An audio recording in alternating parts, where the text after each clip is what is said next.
Good evening, this is Jim Morrison at NYSCATE 2009. I'm joined here this evening by Peter H. Reynolds, founder of Fablevision Learning.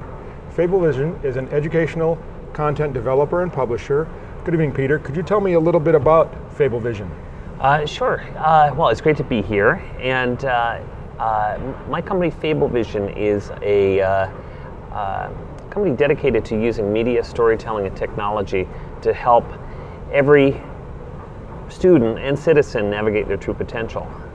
We think that story is still an incredibly powerful technology for storing information and inspiration. I started with my twin brother about 12 years ago, and we're at the actually in a really cool location. We're at the top of the Boston Children's Museum in Boston, and we have about 45 employees, and we have writers and artists and musicians and teachers, producers, all working together in a really pretty amazing studio environment to create media, as we say, stories that matter, stories that move. Mm-hmm. I understand that you actually wrote a story when you founded Fablevision that was very instrumental in part of that process. Could you describe that to us a little bit? Sure, yeah. It was, as I was sort of conjuring Fablevision up with my twin brother, Paul, I had actually worked at Tom Snyder Productions for 12 years prior to this. And I decided to kind of step off the path and create my own company. One of my dreams was to work with my twin brother, and he was working in with adults using media, storytelling, and technology, actually in the workplace. And I was doing it in with kids in school, and we thought, well, we have a lot in common. We should probably join forces. And so we started Fablevision. We thought, rather than write a mission statement, we should really write a story. And it was a story that was kind of kicking around for a while. As I was thinking about, you know, how do we really take care of kids? Mm-hmm. You know, you can go through school, and sometimes it's a bit of a conveyor belt, and you get, you know, on at kindergarten, certainly, and you get dumped out at the end. And for a lot of kids, they either fall off of that conveyor belt, or they get caught in the machinery and they get damaged, or they end up even successfully going down that conveyor belt. But when they get off the conveyor belt, they're lost, and they don't know where they are or where they're going. I thought, well, why not start asking that question, where is it that you want to be? And I wrote a story called The North Star, which is now, it's been out for 12 years. It just was recently republished by Kennewick Press for its 10th anniversary edition. And it's a story that hopefully will inspire people to start those conversations about where is it that you truly want to be. So, as I understand, in addition to being an author, you're also an illustrator. You illustrate some of your company's products.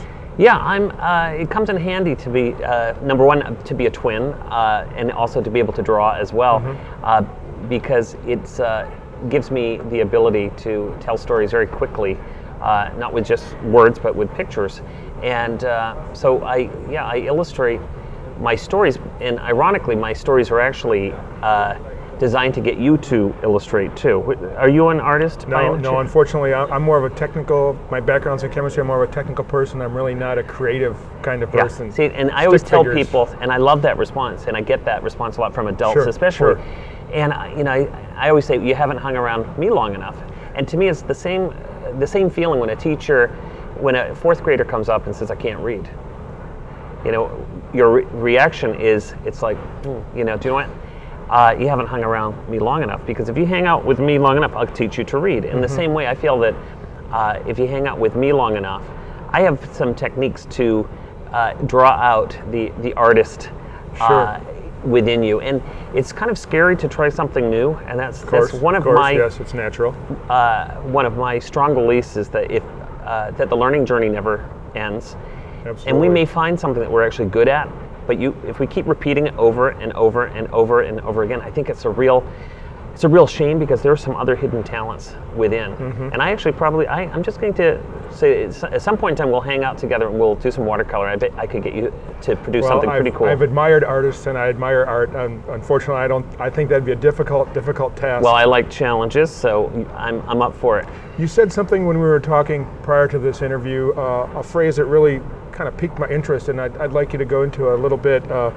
You said you dare people to be original. Could you tell me what that means? Yeah, well, it's a line that came in 11th grade. My history teacher actually was an amazing teacher, and he would go off on these tangents, which actually, it turned out that the tangents were actually the most interesting part of, and most memorable part of his class. And one day he said to us all, he said, I dare you to have one original thought in your life. And that really got to me. I'm thinking, how dare he? I'm thinking, well, have I had an original thought? And I'm like, that's a really good question. And it really stuck with me. And I thought, I want to have an original thought.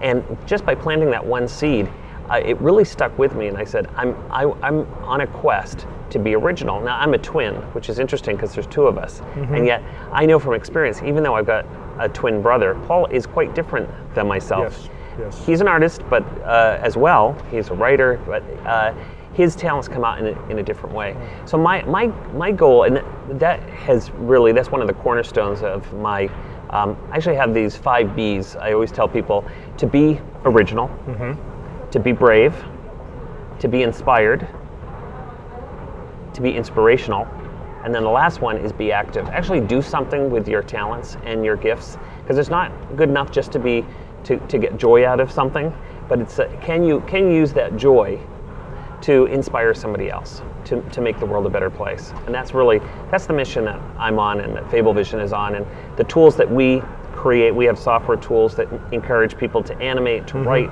Sure. But basically to tell us who you are. Because mm-hmm. if you tell me who you are, I'm better able to help you. And I think that's at the core of great teaching is, how can I help you navigate your true potential? And great teaching leads to great learning. That is true, yeah. Well, Peter, thank you very much for being here tonight. It's been a pleasure. It was great. Enjoyed it. This is Jim Morrison coming to you from NYSCATE 2009.